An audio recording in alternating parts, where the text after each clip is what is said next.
Good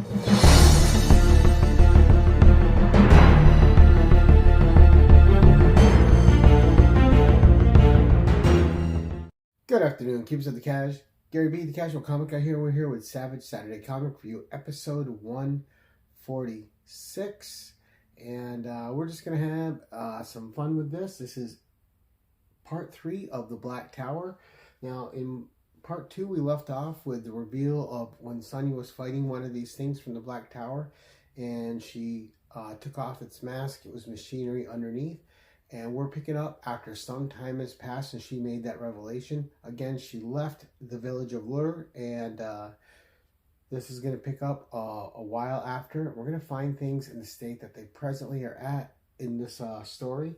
So we got another great cover here by Amanda Conner. And I really like how the hair just flows into the fire and they're kind of almost combined as one. Just a really cool cover by Amanda Conner and Paul Maltz. But let's get into this. Again, written by Frank Thierry, art by Cesar Razek, and I love, like I said, I love the art in this.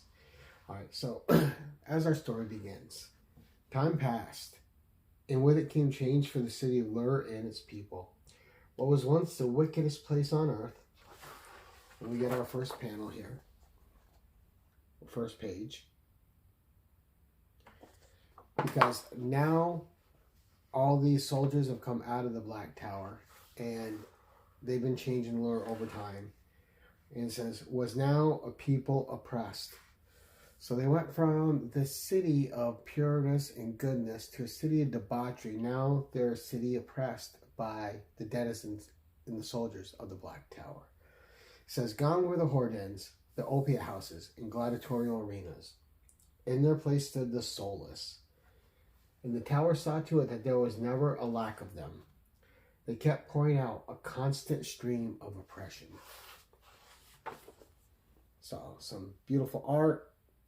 You see the ominous Black Tower in the background, and you see the soulless marching forth into the city of Lure.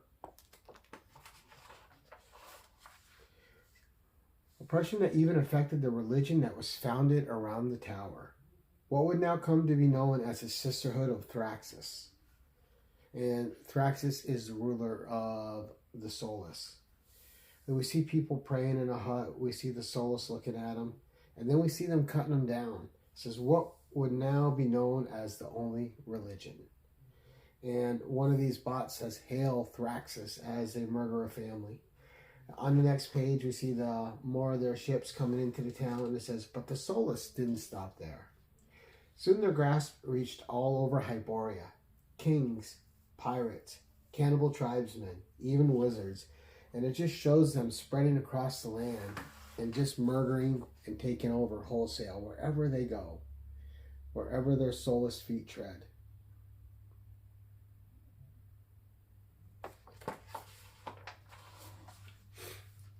Eventually, they all fell to the soulless. And then you see Fengar Tolt, who's been ruling just viciously ever since Sonya demanded him. He was already tyrannical before that, and after that he's been ruling for years, oppressing his own people. And you see him being dragged by one of the Soulless. And he's like, wait, you can't do this to me. I'm Fengar Tolt, mightiest warlord in all of Hyboria. And then you see him screaming as he's torn apart. And the scripted text says all of them. In response to eventually, they all fell to the Soulless. All of them. And Fengar Tolt is no more. And I'll show you that panel in a second. It says, all done in the name of the entity who resided in the Black Tower. All done in the name of Thraxus. Who or what Thraxus was remained a mystery. What did not, however, were the horrors committed in his name, or those who fought on that fateful day to ensure those horrors would cease. So we'll get to the short little battle that happened. Fengar Tolt finally getting what he deserves, but he deserved it, not everybody else in the lands. And you just see the ominous tower, which kind of looks like a face, but we turn our page and continue our tale. It says they came from far and wide that day, from all over Hyboria.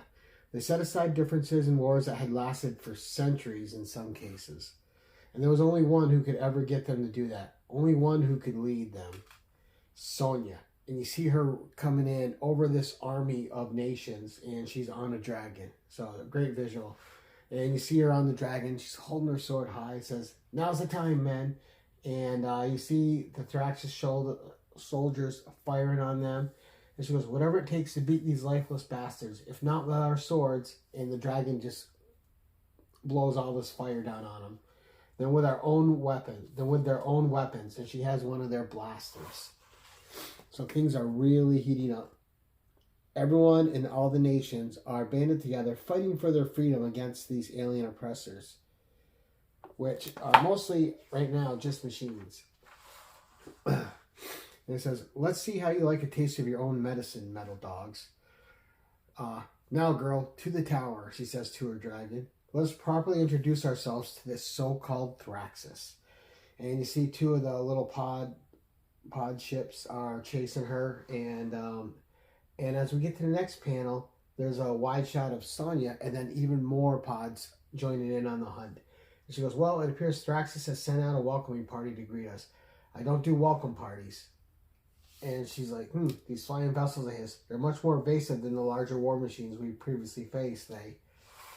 So she hasn't been able to knock these ones out of the air. They're proving a little too difficult for her and her dragon. And as we turn the page, we see the dragon take a fatal blow to the neck and starts falling out of the air. And Sonya's like, "This is not good. Have to time this just right." Oh, and she hits the ground rolling. She goes, "Well, I certainly won't want to do that again." And she's like, "No, my army defeated, dead, every last one of them." And we're left with this great, huge, full-page shot of Sonya. And as you can see, I mean, you look at, she's gotten a lot older herself. There's white in her hair. She still has her patch, so we have a much older Sonya here, still a survivalist. And the fighting's fast, it's brutal, and there is a lot going on. And it says, "And now they come to finish the job. I will not fall so easily, I promise you that. Die, you metal bastards." And Sonya is just in them, and she's punching, she's stabbing, she's slashing, whatever she can do. And she goes, "Just too many, just too damned." And then she falls beneath them. And this one issue, this one's really fast paced. It may seem like I'm rushing it, but when you're reading it, it's just that fast paced. There's a lot going on really quickly. But it whisks across, and it's nice. And then we see Sonya come back up. She's bound, and they're holding Sonya up. And then you see the ship open, and Sonya's being presented to somebody, and you hear them say, "Hail Thraxis," as Thraxis enters the fray. And some great art right here. Just spectacular imagery. Thraxis coming out looking like a threat. Sonya bound, being held aloft by all the oppressors, by the soulless. And then we see Thraxis, they set Sonya down, she's standing on her feet, and he grabs Sonya by the jaw. And he says, "Hail Thraxis," and she spits in his face. And she goes, "Fuck Thraxis." But it's blacked out. And says, "My name is not important. What is important is the tale I tell. The tale of the she-devil who wielded a sword. The tale of the warrior woman who shaped the Hyborian age. The tale of Sonya the Red." And we go back to the person telling the tale. And you see him slash as he's holding her head.